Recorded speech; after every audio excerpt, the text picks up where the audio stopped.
time later in the afternoon. So I have a day job, and I have a second day job, and the restaurant was just kind of like a hobby.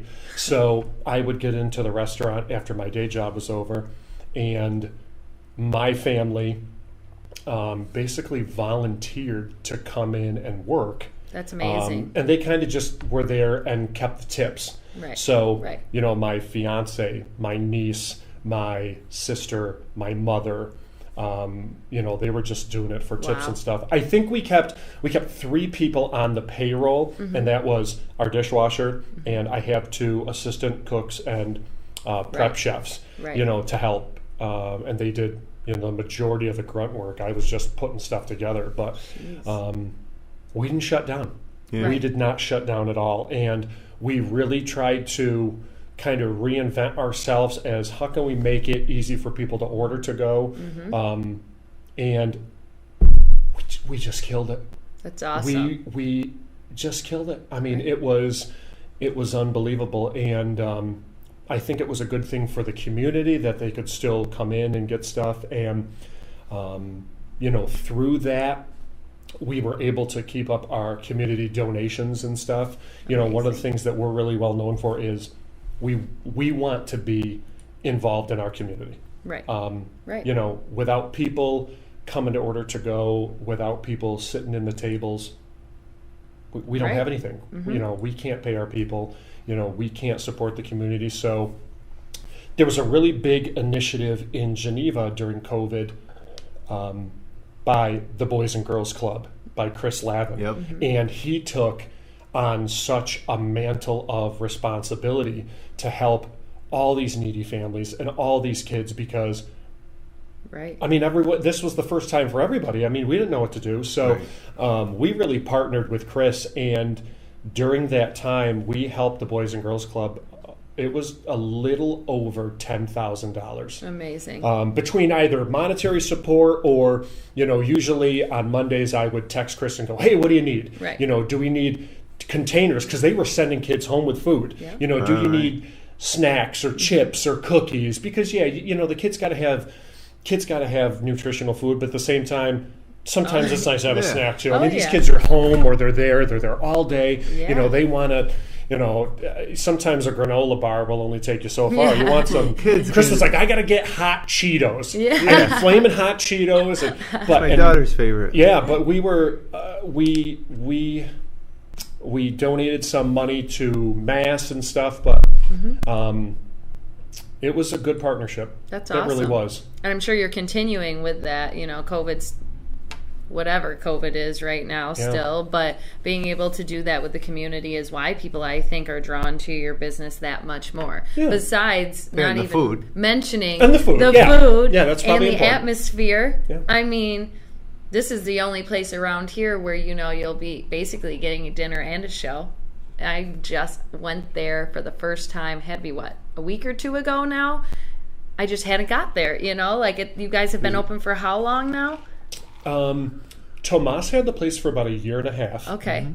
And then he shut it down because it's just too much for one person. Yeah. And we reorganized the business. I came in as president of the new business and principal owner.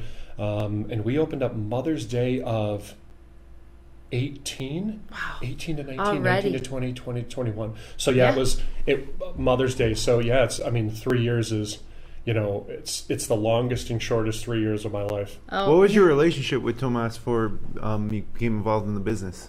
It's funny. So I worked in restaurants when I was in high school and right when I got out of high school.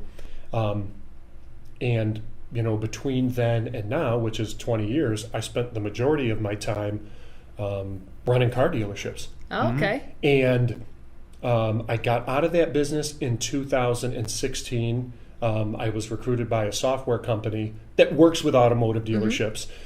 So my job is kind of like an automotive consultant. I work primarily from home, remote, Zoom, that kind of stuff. Yeah. So all this Zoom stuff was nothing to me. I'm like, I do this 30 hours a week, 40 hours a week. It is what it is. So when, so the restaurant, when it was open, my fiance my girlfriend at the time, we would just go in there. Mm-hmm. And I would take my kids in, and it was really the atmosphere. Yeah. And it was, Tomas's singing. My kids loved it. I mean, my oldest would get up and sing with them. Yeah. And, this was 4 years ago. And we would go in there every other weekend because when I got this new job, I had to move to Chicago for 3 months. Oh. So I flew back home every other weekend, and we would just go in there and have it. And so it kind of became our place. Yeah. He opened up about the same time my fiance and I started seeing each other. And my kids loved it. It was just a great place. I would bring my best friend in. It is and his have that girlfriend. type of feel where it can be a regular place. It's once a week type of deal. Absolutely. Yeah. And I got to tell you, I remember waking up and seeing, and he put a Facebook message, like a video out there that he was going to shut the place down and he was going to look for business partners. And I was crestfallen. Yeah. And I always joke around with him. I explored that possibility because I always told myself, if I'm ever in a position to do it, I'd love to own a restaurant. Right. 2 is, I hated seeing the place close. Mm-hmm. Yeah. And the other part, for selfish reasons, was, honestly, it was for my kids. Yeah. Right. Because they loved it. I mean, they just loved it. So, it was a multitude of reasons. And, so him and I got together and we brought in another partner. We kind of have I call Mike the silent partner, Mike Kerr, and Mike's a great guy. But Mike's just our grunt guy. When we need something done or something fixed or someone to be there when, somebody comes and fixes something, Mike's, he's there in a heartbeat. Right. But yeah, that was how I got involved, and now, 3.5 years later, it's this uncontrollable monster. That is a cool story. Yeah, that is a really cool story. Like, you didn't think, I thought it would be like, oh yeah, we knew each other from like a different business or something like that, and then it's like, I knew his son a little bit through like some community theater stuff. So, and him and I just knew each other from me going in there, and he knew how much my kids love singing, and he was great. And when we kind of reorganized, he had some trepidation because he had a great vision. Of course. And, I always tell him, and I still tell him to this day, that vision is what I fell in love with. Mm-hmm. And what so many people who come into that restaurant fall in love with. Yeah. The atmosphere, him singing, and that's what we captured and we want to continue. And we just are. I said, if you love something, you don't want to change it. So Right.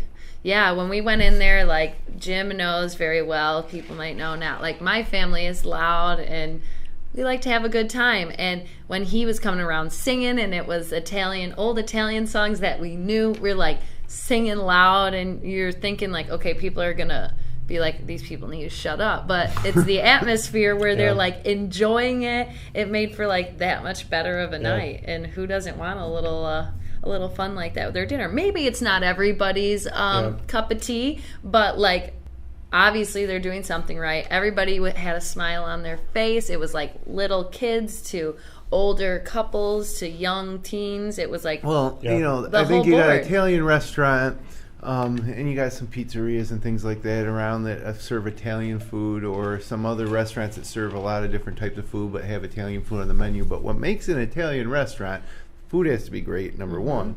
But number two, it has to be warm. It has to feel like you're in someone's dining room almost, and it it's does. not. You're so and right. I think that you guys hit the mark there. Yeah, that's really the atmosphere we want to convey. You're right, and we unfortunately have to deal with that sometimes. People, if they've never been there before, they're caught off guard. They're like, "Whoa, what is this guy singing?" And we've had some complaints, and we very professionally and very politely will tell people, say, "Listen, this is who we are. Right. This is our essence, and this is what makes us the place they are." And you know what? If it's not your cup of tea, if it's not something that you don't want it, it's unfortunately every day of the week there are times that every table's full. We have a line out the door waiting. So I tell people, if you want it quieter, come very early or somewhat later. Yeah. That rush is 5:30, 5:45 to like 7:30. If you can get in right at 5, it's quieter. If you get in 7:30, 7:45, 8 o'clock, it's quieter. But between that, we want people to come and have fun and feel like it's, the relative's house, and we're very family friendly. Some people send us messages like, would you have a dress code? Well, clothes are mandatory. Yes. We make sure you wear that. But, we try to be family oriented. One thing so few people know is we don't charge for kids' meals. Right. Yeah. Kids eat free if you're there. Yep. So, we try to maintain 2 kids, 2 parents, good to go. Right. 2 kids, 3 parents, we're not going to barge. Yeah. If one person's coming in there with 8 kids, we might charge for a couple. Yeah. But there's a lot of restaurants I've seen that, it's $8 or $9 for a kid's meal. Yeah. Right. And that's a lot when you have 4 or 5 kids. It's even more a lot when you look down and go, wow, I just spent $40 on 4 kids' meals.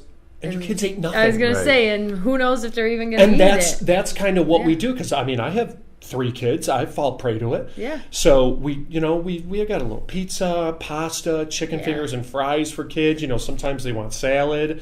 We'll try to accommodate. Some kids come in and go, we want a whole plate of cucumbers. I'm like, well, get them a plate of cucumbers. Yeah. So, but we, if it's a to-go or something, we charge for those. But if you're coming in with your family and you've got kids, we're not going to charge for that. Yeah, that's amazing. Cool. Yeah, Jim needs to get there. Jim has not been there yet either, right? No, I've been wanting to go for over a year now. Yeah, it's the way it works, and I'm like, I just had, almost all my family had already been there, but I had not. So they were like, "Oh, we're going to do this," and I was like, "Yes, please, sign me up." I love the social media aspect of your guys' business as well, because I feel like that makes people even more excited to go there. They're going to get a picture with their family. They're going to get shout outs by the owner. It's just so personal and a different experience that isn't really that much in the Finger Lakes. So what's your favorite dish? It's funny because we were talking about this. Right before you came in. Yeah, Sydney mentioned some of this. So I would have to say it's if I went in there to eat, it's probably I would have a steak. Mm-hmm. So as much as I'm, going to have to say 5 mea culpas is I'm not a big Italian food guy because I don't do well. My body doesn't do well with pasta and bread because of our friend gluten. So, and don't get me wrong, it's great. We have fresh bread that's brought in from Amazing Grains and Victor. Good. We only use Barilla pasta. So we try to use really, really, really good ingredients. And I've never been my entire life a big fan of red sauce. Not a big pizza guy. And a lot of times, probably half during the week, we make sauce 2-3 times a week, and I try to make 1 round of it, to give some of the staff, hey, I'll come in the morning and make sauce, spend it with your family or something. But I'd say probably the steak. The steak was good. Yeah, we get our ribeye from Rosencrantz. Mm-hmm. So, Jeff does a great job. He's got such a quality product. Yeah. So we have 2 different, 2 different size ribeyes, and we got a little secret seasoning we use with them. That's some fresh herbs and stuff. Mm-hmm. Yeah. And we've been toying around with a strip steak too, because we'll run out by Saturday night. We're out of steak. Oh, I'm like, well, what about Sunday? What about Monday? So we're toying around with that too. But I'd say probably the most popular item is a 3-way tie between our arancini, which is our deep fried Sicilian rice balls. We go through, I can't even begin to imagine probably how many hundreds a week. Oh, I can imagine. Our chicken parm, it's the staple. And if you've ever been at a restaurant, our chicken parm is the size of a dinner plate. Huge. Yeah. A lot of times they're 1 pound chicken parms. They're huge. And then our lasagna. Wow. So, we've got one of my prep chefs, Tina, if you watch pasta grannies on Facebook or something. We always, Tina's not old to be a grandmother, but we call her Aunt Tina. And Aunt Tina right now is at the restaurant making a dozen lasagnas. Oh, yeah. And every week we sell out. That's amazing. That's great. Just every week. And it's, you would not believe it's just lasagna. And it's nuts. It's just crazy. What was that? We try to get, like, everybody tries to get something different Yep. so we can all try it. Yeah. And I think my sister had something in, like, the vodka sauce or something. Yep. And that, I was like, oh my God, I should have got that. But everything I had was just as good. I got steak and Alfredo. And then we had, obviously, the calamari. We had everything you could think of. Like, I don't know what the one was, but it had, like, hot sausage. Oh, the greens and beans. Oh, we had the greens and beans, of course. But Yeah. it was, like, in a red sauce, and it came with, like, meatballs, sausage, something. The arancini, so that's the tour of Sicily. Oh, so that's yeah, an appetizer. You get a meatball, sausage, arancini, just a little bit. You know, Of course, that's the opener, the starter. It was amazing, So, you know. And we also had probably like 7 bottles of wine when we were there, so it was not quiet by 8 o'clock that night that we were there. So one thing I wanted to ask you about was when I look at Geneva now as opposed to 15 years ago, let's say, I mean, what a great place for food. You know, what it's become between things going on Linden Street, you know, right across the street from you guys with Parker's and Halsey's and Eddie O'Brien's and you know, even some of the smaller places like Moro or El Moro. Yeah. And the was it Naked Dove? Not Naked Dove. Red Dove's actually closed. Oh, have they closed? Yeah. So they closed, unfortunately. It was just a lot of stuff had to do with, you know, the current state of business and pandemic. And, you know, now, unfortunately, I think everyone sees that we're probably heading into, you know, another round of that in some various degree. You're right. You know, I don't think you can escape that. So I'm sorry. But just generally, you know, and then even outside of the central downtown area between Ports and Kindred Fair, I mean, there really is so many options and so many, like, quality places. Yep. Is there any type of cooperation or kinship, or, you know, is everybody kind of on their own island? You know, it's tough because, you know, everybody's so busy. Yeah, I mean, I think in any business you're doing one of two things from an ownership standpoint. Is when I'm at the restaurant, I am wearing one of two hats. Either I'm working on the business or I'm working in the business. Yeah. And fortunately, because our business has exploded exponentially in the past year and a half, I find myself, when I'm within the four walls of the restaurant, working in the business. Yeah. We just need as many hands on deck as possible. Yeah. When COVID first hit, we kind of had a couple meetings. Actually, Amanda Rago, who is Pete Mitchell's, you know, kind of right-hand person for his group of restaurants, she kind of spearheaded this, and I kind of helped her as much as I could, just because I'm a loudmouth and I'm a type A personality. But she kind of got a lot of the local restaurants together. But the problem is with that is that we couldn't keep doing it because there was so much stuff to do. Yeah. You know, so there's professionalism between everybody, but I don't think there's a lot of conflict because everybody has their own thing. You know, if you think Italian in Geneva, you've got, you know, Cosentino's. You've got Uncle Joe's. Yeah. You know, so there's, you know, and that's owned by a great family, 2 brothers. That's really it. But I don't, you know, we all do our own thing. Yeah. And the thing is, you know, one thing that's cool about it is every restaurant that we name is going to be crowded on a Friday and Saturday night. They're going to be busy on the weeknights. So it's not like, you know, you guys are sitting in your restaurant looking across the street at the crowd at other places, and, you know, it's everybody's busy. So obviously there's a good market for it, and to have so many options is pretty cool as a resident. And when people come to visit the Finger Lakes, you know, there's so many great places. I think the food, you know, you have the wine in the Finger Lakes region, obviously, and all the craft breweries and distilleries and everything else that's built up. But the food is world class around here. There is. There's so many. I mean, Geneva is so tough because there's so many options to get unbelievable food. Right. You know, it's. I mean, there's almost too much to name, really. Yeah. You know, and there's such a demand for it, and people love variety, and there's always lines. I mean, in the past 45 days, you know, we're actually in the market right now to find a bigger space. Oh. Yeah. You know, we have such a great location. We have such a great spot, a great landlord, because we lease our space.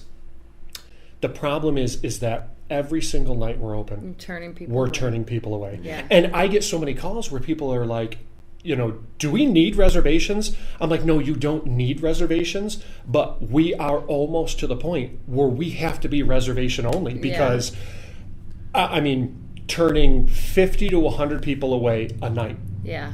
3 weeks ago, Muscle Man was in town, the Iron Man. Right, forget about it. We turned almost 500 people away. And that's so heartbreaking, but it's a great problem to have. Yeah, because when people hear you're in the restaurant business, they're like, well, I'm sure you can't find enough staff. I'm like, listen, even if you were adequately staffed, you always could use more. Of course. Because people want vacation, people want time off. But I tell people, I said, our biggest problem is space. Yeah. We don't have enough tables. So you mentioned you're looking for a new space, or a bigger space. Is that something you can accomplish where you are now with adjoining? It's not. So you would be relocated physically. I'm still up in the air. Do I, could I find a secondary location? But that also comes down to time constraints. Double the kitchen cost. Hey, you got 2 other jobs. You got a family. I mean, my fiance, God bless her, she runs so much stuff in the restaurant and does such a great job. She's front end manager, HR manager, puts up with me, her best job. That's double when we have other stuff to do and have a family. Of course. But then it's everything else. It's double food, double bills, double this, double that. So it's tough. And I really have a vested interest in downtown Geneva, the Geneva area. Yeah. I've spent 20 years in Geneva. I'm on the Downtown Business Improvement District Board. I'm treasurer of that. Yeah. I'm on the Chamber of Commerce. I'm in Geneva Rotary. So, while I'm a transplant 20 years ago,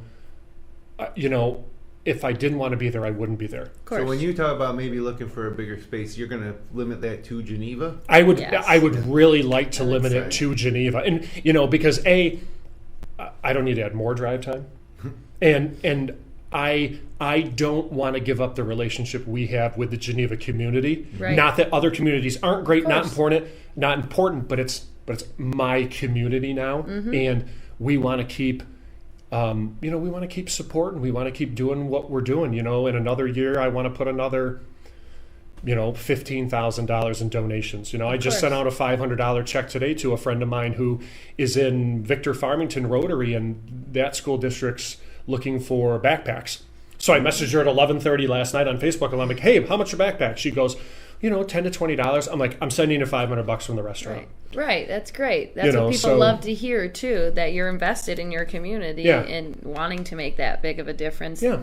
We love Geneva, and I love being in downtown. I want to stay in downtown. The tough part is there's only so much space. Right. I'm coming within the next 2 weeks. Okay. Yay! It'll probably be a weeknight, just to make sure we can get in. Yeah. Tuesdays and Wednesdays we're closed. I've had so many phone calls. I've actually missed a couple phone calls, and so many people were trying to find a couple more staff members to maybe dabble in 7 days a week. Right. I can't do it with my current staff because they're already worked to the max. Yeah. So I'm looking for some extra staff right now to handle that. But Tuesday and Wednesday we're closed, and reservations. Bella's easiest thing. Go to our website. Yeah. BellasGeneva.com. BellasGeneva.com. It's so easy. Right there. Reserve a table. How many people? What day? What time? Click. Done. Yep.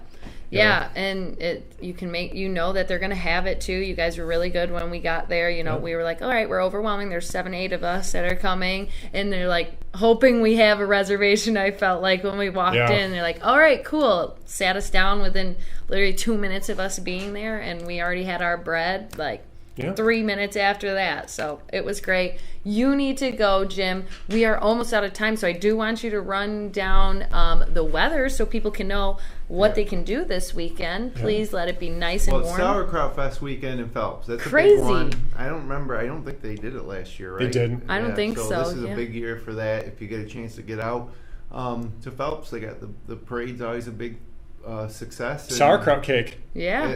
All sorts of sauerkraut things. It's crazy. but it's good to have that back, and that's happening this weekend. And they should have pretty decent weather. We've cooled down over the past a couple weeks, which has been nice and refreshing. It's heating back up this weekend. We're going to get another blast of summer. So looking at Friday, beautiful day, mostly sunny, high near 85. Should be great. Just a chance of a shower. Then Friday night, it'll be remaining a little warm overnight, mostly cloudy with a low around 68. And then Saturday, partly sunny with a high near 85, but 50% chance of showers and thunderstorms, especially later in the day. And it's not like one of these days where it's going to be a washout. It's when it gets hot and humid, you got the chance for storms.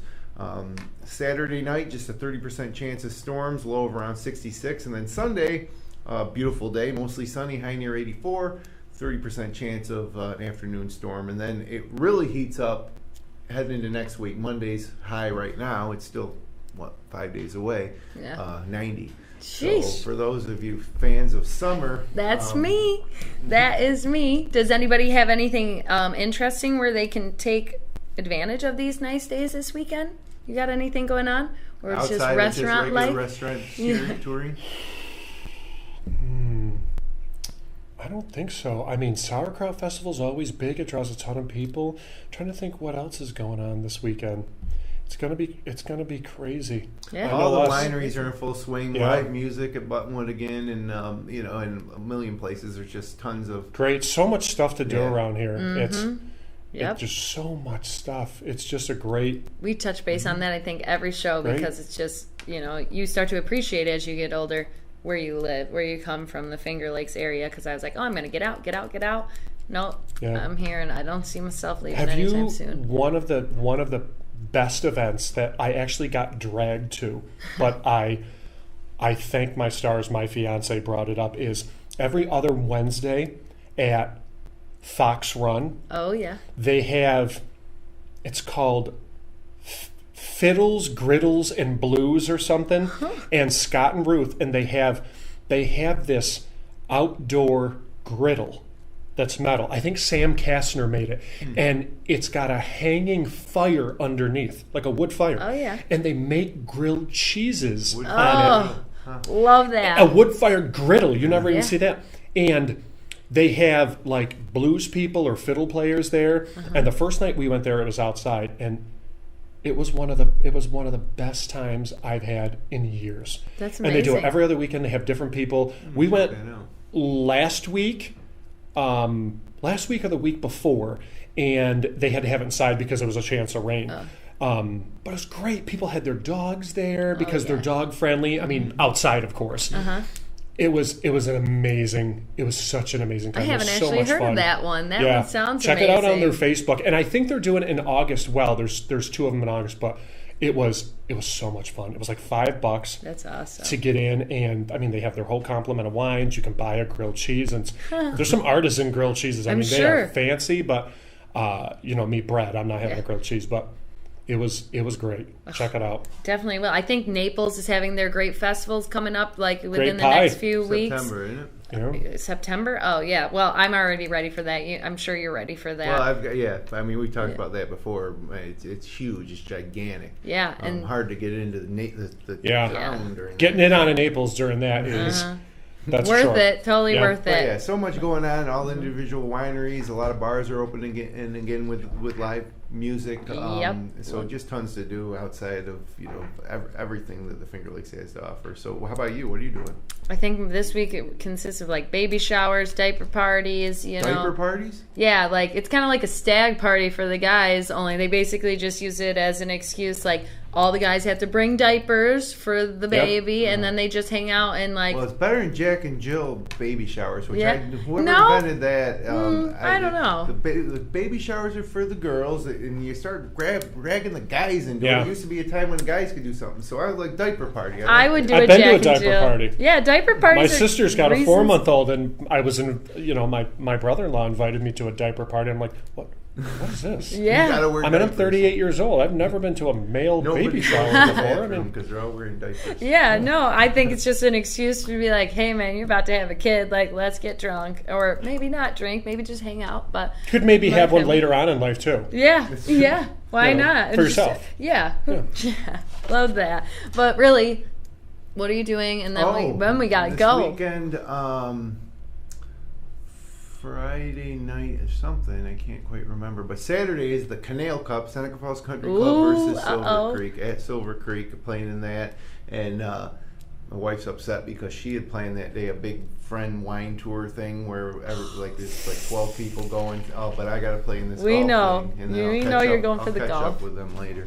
Yeah. But should be a good weekend. Good luck. I haven't said congrats, so maybe I was Josh manifesting Durso, our news director, is on the Silver Creek team. Silver Creek's rivalry. in great shape, too. That rain, that course is...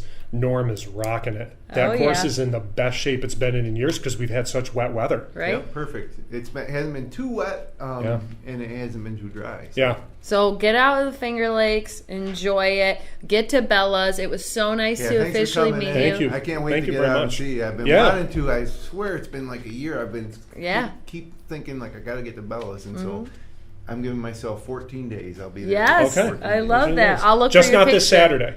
Yeah, no, just not that. Saturday. No, We're too busy. I'm looking for your picture on Facebook so I can hold you to it. But that is all the time that we have. Thank you for everybody that joined us today. If you like the show, you can click like, you can share with your friends, you can subscribe to our YouTube channel. We'll be back, of course, next Wednesday. And until then, have a great weekend here in the Finger Lakes.